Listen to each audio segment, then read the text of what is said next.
She had been there for 6 hours.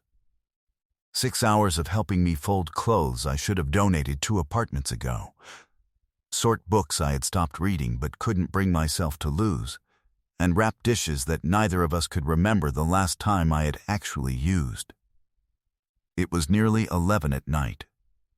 The boxes were stacked. The moving truck was reserved for 7 the next morning.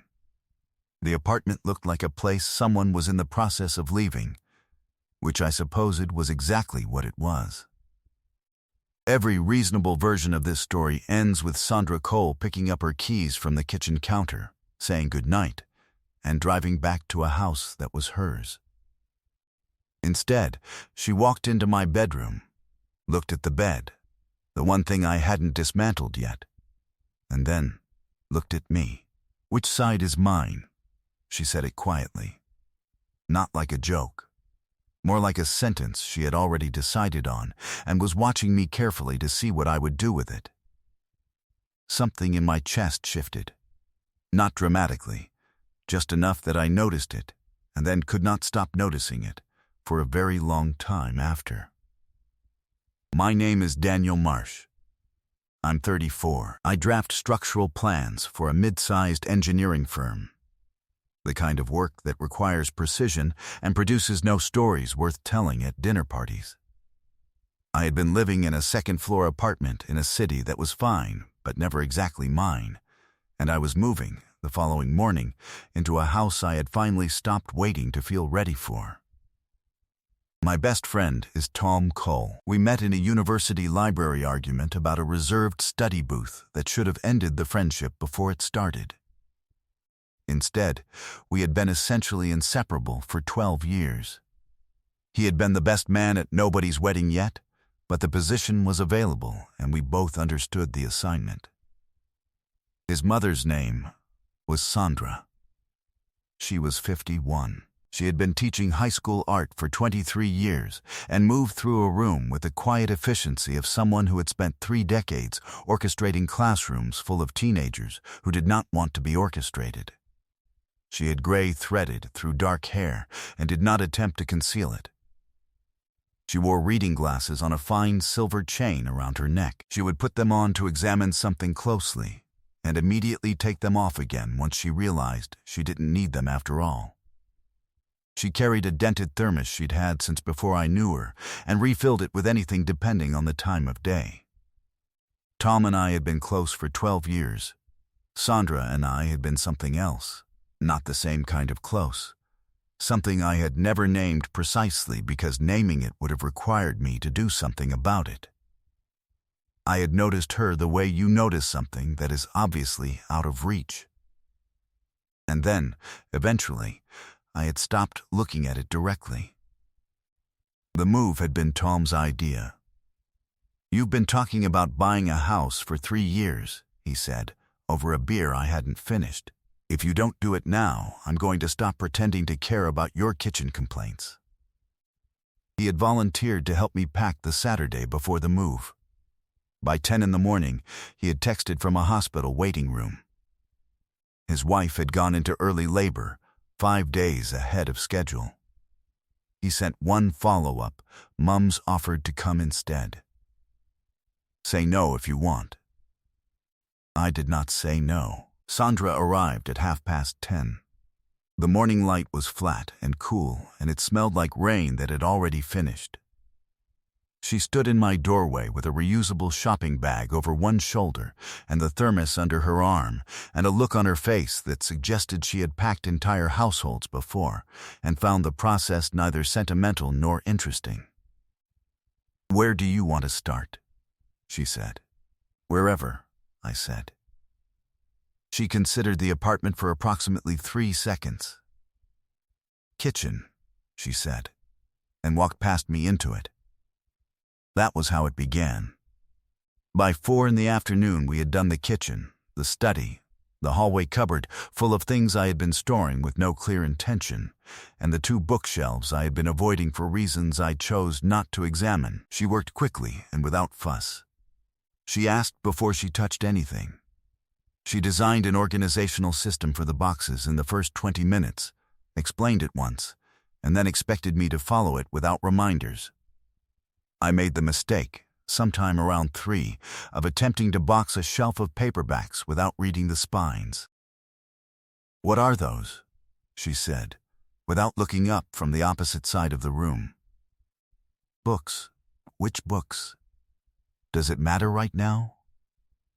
She looked up. She was not wearing the reading glasses.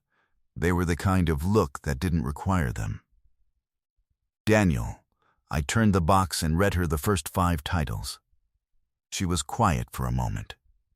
Then, "One of those is mine. You borrowed it in March, 3 years ago, and never mentioned it again." I checked the spine. She was right. "I liked it," I said. "I know," she said, with the air of someone receiving confirmation of something they had already known. She took the box from me, set it aside on the counter, and handed me an empty one. "That one's going in a separate box." She moved on to the bathroom. I stood holding the empty box for a moment longer than was necessary. That was the first crack. We worked through the afternoon and into the evening without discussing anything important, which meant we discussed everything else. We disagreed about the third act of a film she hadn't liked and I had found brilliant. We found, in a kitchen drawer, a photograph I could not explain and she did not press me on. She told me, while wrapping a lamp in newspaper, that after her divorce she had packed up a house she'd lived in for 22 years alone, in a single weekend. The thermos sat on the counter between us, refilled twice. "Tom didn't help?" I said. "Tom tried to help," she said. "It wasn't the same thing." She said it without bitterness, the way you say something that is simply true. I ordered food at 7. She ate it at the kitchen counter because the table was already boxed. The apartment was going quiet around us the way rooms do when you remove the things that made them a home. She had taken off her cardigan at some point and left it on the back of the last chair standing in the kitchen. I noticed, the way I had been very carefully not noticing things all day, that she had a way of picking up her thermos without looking at it, as if her hand simply knew where it was. That she laughed quickly at things I said, and then looked away just slightly too fast. That last one bothered me more than it should have. I filed it somewhere I did not intend to revisit. She helped me move the last of the boxes into the hallway by 8:30. By 9, the apartment looked stripped. There was a version of this evening where she thanked me for the food, collected her thermos and her cardigan and her keys, and drove home. That version existed. It was the sensible one. She asked instead whether I wanted help taking down the bookshelf brackets. I said yes. We worked quietly. The apartment smelled like newspaper and cardboard, and the faint rain and coffee smell she always carried in cool weather. At some point she handed me a screwdriver, and our hands overlapped on the handle. Just for a second, a careless overlap in a small space. The kind of contact that happens without either person intending it, and she did not move away immediately. I am a person who notices things he is not supposed to notice. I noticed that. She stepped back too quickly, set the screwdriver down on the windowsill with a quiet click, looked at the wall where the shelves had been. "The marks will come out with spackle," she said, as if that had been what we were both thinking about. "I know," I said. "I have poor survival instincts around women who find practical things to say during quiet moments." We finished the brackets. We put them in a box. I labeled it and carried it to the hall. She refilled the thermos with water from the kitchen sink because, she said, she was switching to water and she didn't like wasting the thermos. She stood at the kitchen window for a moment, with it under the tap, and looked at the building across the street. Her reflection was faint in the dark glass. She looked like someone who was thinking about something she hadn't decided to say yet. By 10 o'clock, there was nothing left to do. I had said this 3 times. Each time, one of us had located something else. A coil of cable, a drawer that hadn't been checked, a shelf we'd forgotten to measure. The reading glasses on their chain were sitting on the counter because she had set them down at some point mid-afternoon, and we had nearly packed them in a box by mistake. She found them and held them up between two fingers. "Almost," she said. "Almost," I said. She put them back around her neck, stood in the middle of the emptied kitchen, and looked around. Something moved across her face, not quite sadness. The look a person gets when they recognize something ending. "You're going to be happy there," she said. "The new place. It'll suit you better than this one did. You've never seen it. I've seen this," she said. 4 years of you not quite fitting into it." That sentence did something quiet to the room. I did not know what to do with it. So I did what I always do, which is to say something slightly deflecting to cover the fact that I'd heard her correctly. "You've been watching me not fit into my apartment for 4 years?" She gave me the kind of look that meant she was deciding how honest she wanted to be. Then she picked up the thermos. "It's late," she said. "It is," I agreed. She walked to the kitchen counter, picked up her keys, stood there. "Tom will want pictures tomorrow," she said, "of the house. I'll send them. He'll also want confirmation the house hasn't burned down in the first 24 hours. The house is very unlikely to burn down. That's what people say immediately before the house burns down." I smiled. She was still standing at the counter with her keys in her hand and the thermos under her arm. She was looking at me, and she was not leaving. "Sandra," I said. "Daniel," she said. That was always where we had been. Right at the edge of something neither of us had given a name. She looked at the kitchen floor. Then back at me. Then, with the air of a woman who has decided to say something and is watching herself do it, "I drove past your street last Tuesday. I waited. I wasn't near your street," she said. "I went 7 minutes out of my way." The thermos was in both hands now. She was looking at a point just past my shoulder. "I told myself it was nothing," she said. "I've been telling myself it was nothing for a while now." She paused on the last 2 words. Something in them landed differently than she had intended. She heard it. "For a while," she said again, smaller. Her fingers tightened once around the thermos.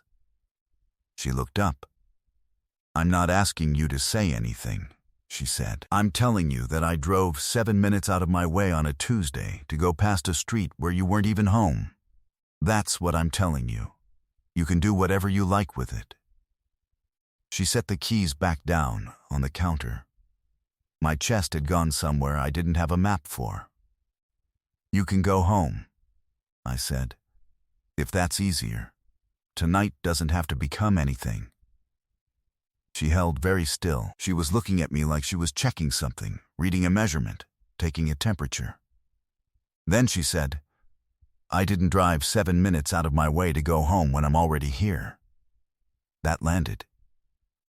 "How long?" I said.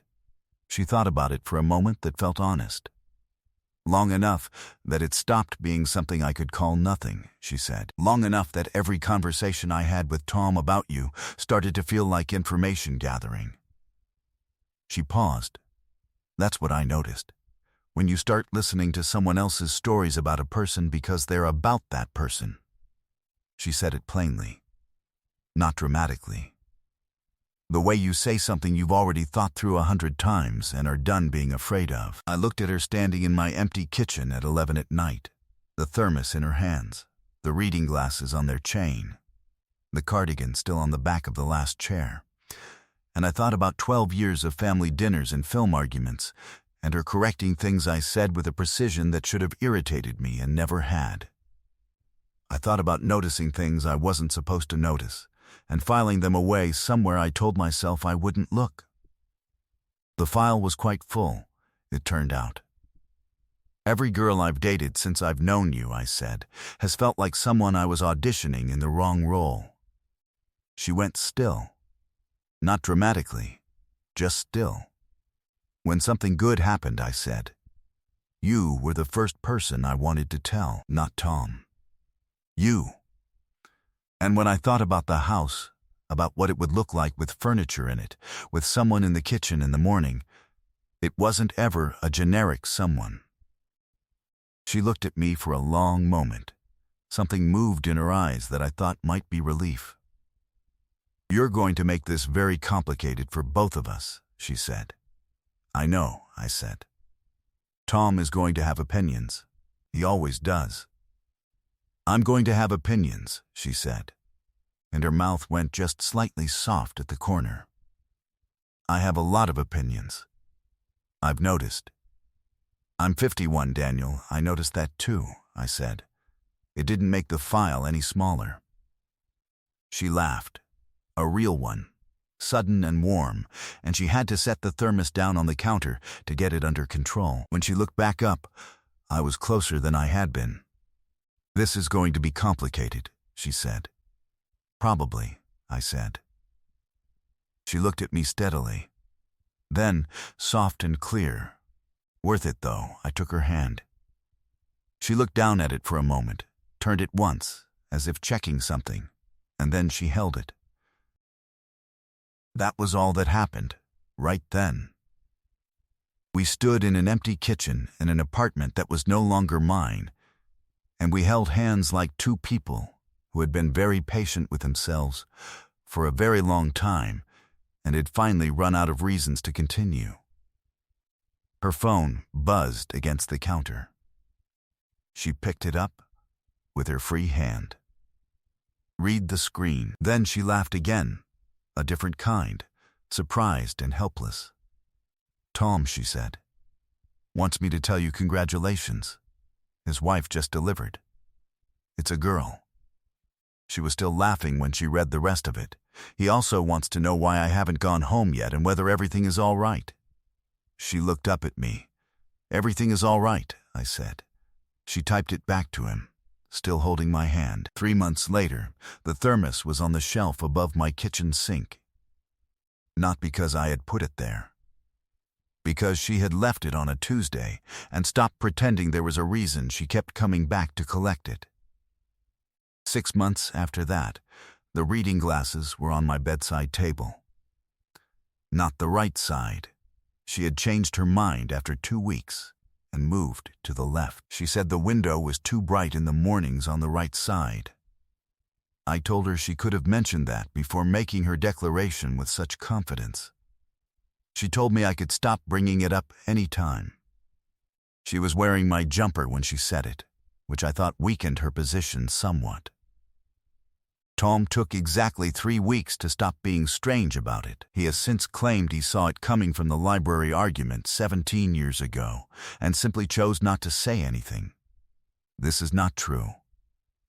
But it is the story he tells, and eventually the stories we choose to keep are the ones that make the most sense in retrospect. Years later, when people asked how it started, Tom's version involved his daughter's birth and the specific timing of a missed moving day.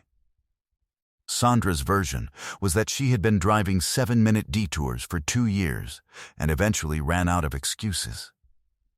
My version is simpler than either. She stood in an empty kitchen at 11 at night and said something true. I said something true back. We decided that was enough. It was late, in the best possible way, and nothing important had arrived overnight. It had simply stopped hiding. What would you have done if the person you had been very carefully not thinking about pointed at your bed and asked which side was theirs? And have you ever told someone something honest, not because the moment was right, but because you had simply run out of ways to keep it to yourself? Tell me your story in the comments. If this one meant something to you, leave a like, subscribe, and I'll see you in the next one.